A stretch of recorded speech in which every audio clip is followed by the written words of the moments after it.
Welcome to Nilu's Cookbook. এখানে আটা নিয়ে নিয়েছি 2 কাপ। প্রথমে আমি লবণ দিয়ে দিলাম 1 টিস্পুন, ইস্ট 1 টেবিল চামচ, চিনি 1 টেবিল চামচ। সব এখন মিক্স করে নিব। ভালো করে একটু মিক্স করে নিতে হবে।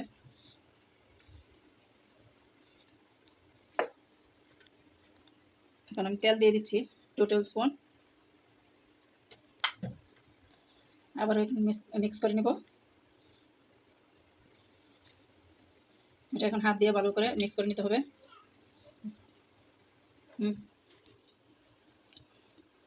এই যে এগুলো ভালো করে মিক্স করে নিছি, যে এরকম হয়ে যাবে মিক্স হয়ে। এখন আমি দুধ দিয়ে দিচ্ছি।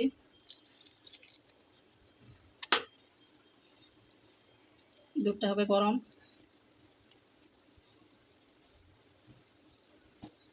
এখানে 1 কাপই লেগে যাবে। আমি 1 কাপ দুধ নিয়েছি, 1 কাপ পলি দিয়ে দিলাম।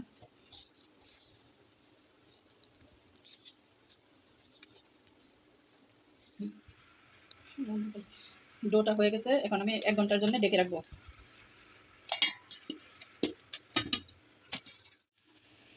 এখানে আমি ডিম নিয়ে নিচ্ছি 2টা।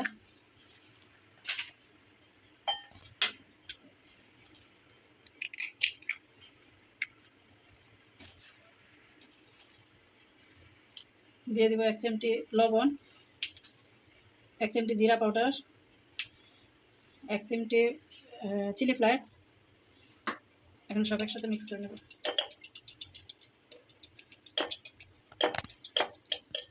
এখানে তেল দিয়ে দিচ্ছি সামান্য।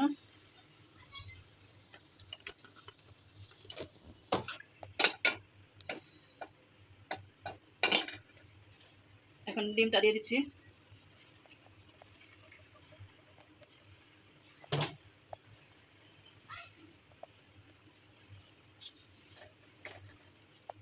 ডিমটা নাড়তে থাকতে হবে, ডিমটা যাতে না লেগে যায়।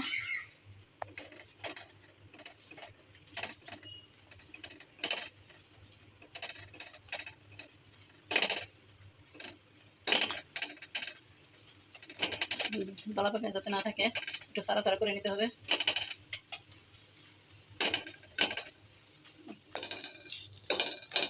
হয়ে গেছে ডিমটা রান্না। এখন আমি চুলাটা বন্ধ করে দেব।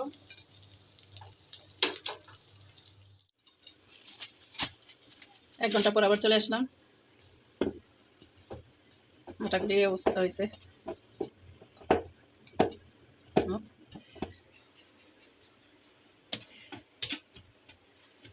এখন এটাকে ছোট ছোট লেচি কেটে নিব।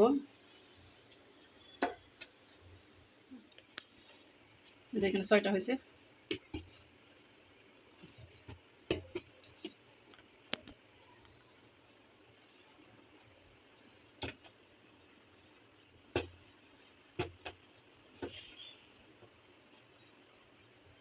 এখন এটার ভিতরে সেই ডিমের পুরটা দিয়ে নিব।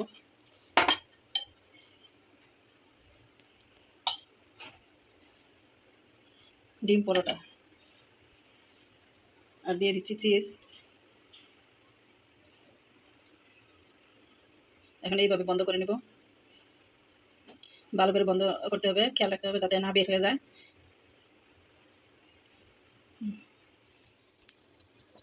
এখন রুটিটা বেলে নিব। খুবই হালকাভাবে বেলতে হবে।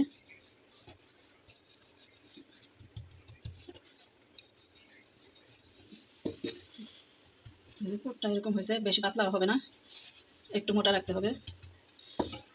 হ্যাঁ, এখন আমি চুলায় দিয়ে ফ্রাই প্যানটা ভালো করে গরম করে নিতে হবে। এখন উল্টায় নিব। এটারে একটু হয়ে আসলে বাটার দিব। একদম পরোটাটা হবে নরম তুলতুলে এভাবে তৈরি করলে।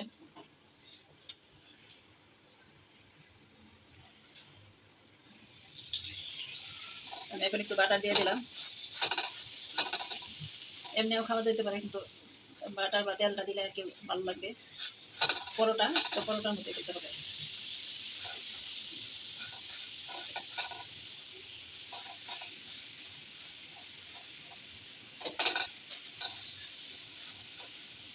যে ফুলে গেছে, ফুলে টুকটুক ভরে গেছে।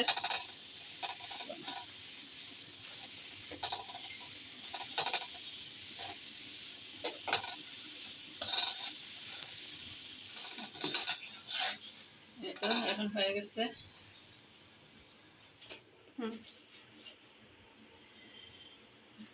এটা সবগুলো পরোটা হয়ে গেছে। সবগুলো পরোটায় এত ফুলকো ফুলকো হয়েছে। এই রেসিপিটা যদি পুরোপুরি ফলো করেন, এরকম সুন্দর পরোটা হবে, নরম তুলতুলে।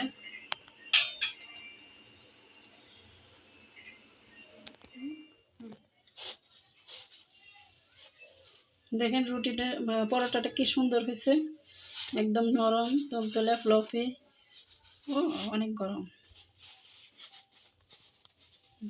ভিতরে চিজ দেওয়া।